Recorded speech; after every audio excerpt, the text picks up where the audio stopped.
Assalamualaikum warahmatullahi wabarakatuh. Perkenalkan, saya Husnul Khafifah, NIM 1813300000332. Saya dari kelas 4 PGSD A2 Unisnu Jepara. Di sini saya akan menjelaskan tentang model pembelajaran quantum learning. Apa sih quantum learning itu?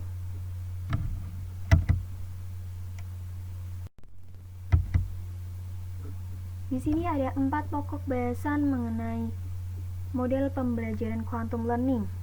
Yang pertama ada pengertian model pembelajaran quantum learning. Yang kedua ada karakteristik model pembelajaran quantum learning. Yang ketiga ada langkah-langkah model pembelajaran quantum learning. Dan yang keempat ada kelebihan dan juga kelemahan model pembelajaran quantum learning. Oke, yang pertama yaitu pengertian.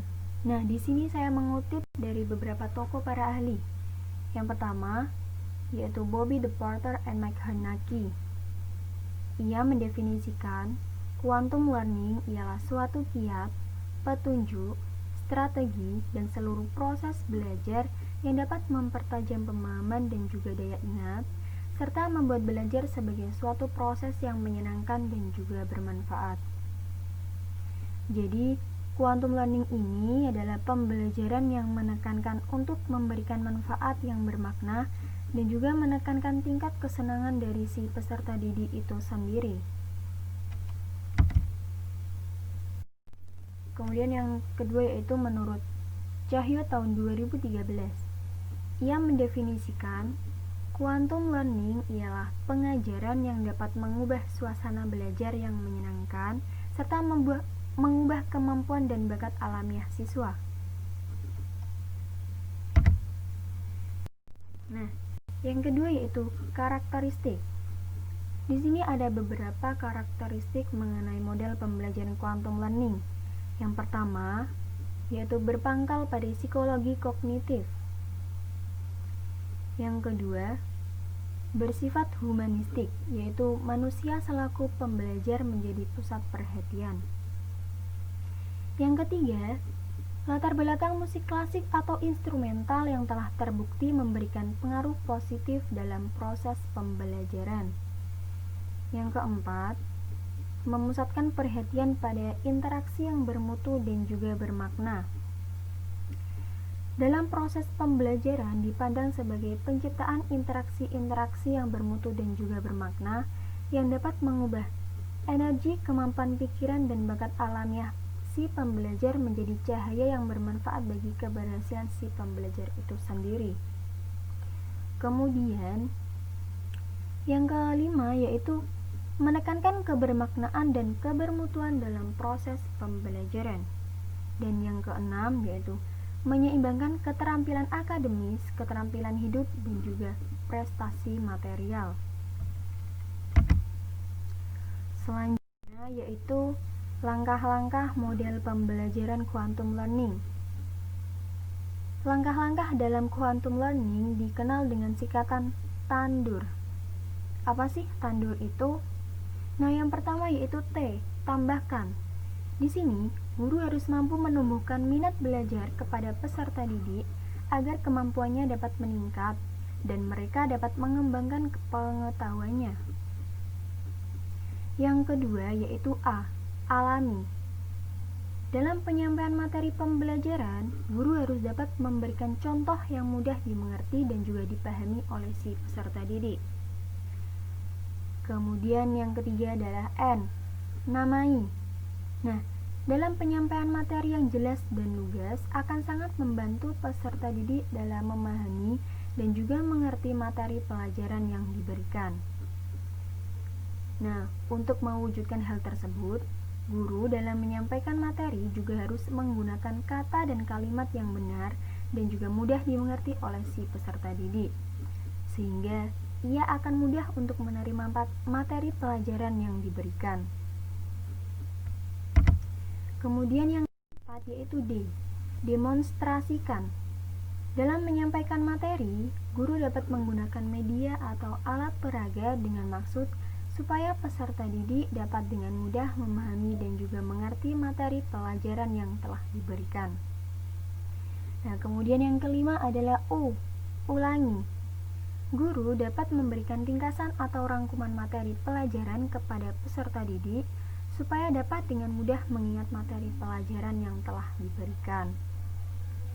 Kemudian yang terakhir adalah rayakan.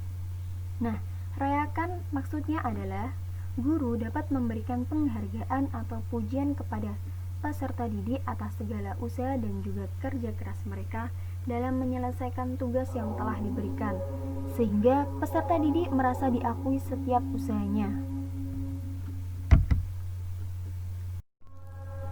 Selanjutnya yaitu kelebihan dan juga kelemahan model pembelajaran quantum learning.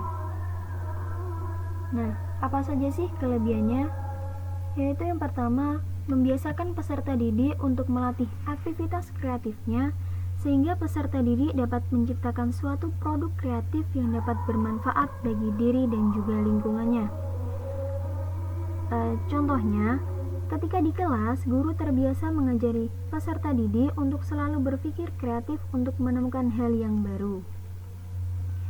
Kemudian yang kedua yaitu menciptakan motivasi belajar yang tinggi. Motivasi yang tinggi dapat menambah kepercayaan diri si peserta didik, sehingga peserta didik tidak ragu dan malu serta mau mengembangkan potensi-potensi yang ada. Kemudian yang ketiga yaitu memusatkan perhatian pada interaksi yang bermutu dan juga bermakna. Kemudian yang keempat, memusatkan perhatian pada pembentukan keterampilan akademis. Kemudian yang kelima, menempatkan nilai dan keyakinan sebagai bagian penting proses pembelajaran. Nah, jadi seorang guru bukan hanya menyampaikan materi, tetapi juga menanamkan karakter yang harus dimiliki si peserta didik. Kemudian yang terakhir, menentukan kealamian dan juga kewajaran proses pembelajaran. Contohnya, guru memberikan konsep-konsep dengan contoh yang nyata, bukan hayalan. Nah, selanjutnya apa saja sih kekurangan dari model pembelajaran quantum learning? Nah, yang pertama yaitu membutuhkan pengalaman yang nyata. Karena quantum learning menuntut guru untuk kreatif dan menjadikan kegiatan belajar mengajar lebih menyenangkan, sehingga diperlukan pengalaman yang matang untuk dapat menciptakan situasi yang nyata. Kemudian yang kedua yaitu kesulitan mengidentifikasi keterampilan peserta didik. Nah, karena setiap siswa memiliki keterampilan yang berbeda-beda, sehingga untuk mengidentifikasi keterampilan setiap peserta didik memerlukan proses yang tidak mudah, yaitu dengan mengamati perilaku dan minat setiap peserta didik. Kemudian yang ketiga yaitu membutuhkan waktu yang lama untuk menumbuhkan motivasi dalam belajar. Nah, karena quantum learning menggunakan metode pemberian sugesti, sehingga dibutuhkan waktu yang lama untuk menemukan karakter yang diharapkan. Kemudian yang selanjutnya yaitu memerlukan persiapan yang matang bagi guru dan lingkungan yang mendukung. Karena quantum learning harus bisa menjadikan kegiatan belajar menyenangkan, sehingga persiapan yang matang akan membantu terlaksananya kegiatan pembelajaran tersebut. Kemudian yang terakhir yaitu memerlukan fasilitas yang memadai. Karena dengan keterbatasan sarana prasarana akan menghambat terlaksananya kegiatan pembelajaran tersebut, dan hasilnya juga akan kurang efektif. Nah, selanjutnya ada video pembelajaran quantum learning. Di sini saya mengutip dari YouTube channelnya Niwayan Sri Widiantari. Nah, kalian bisa mengakses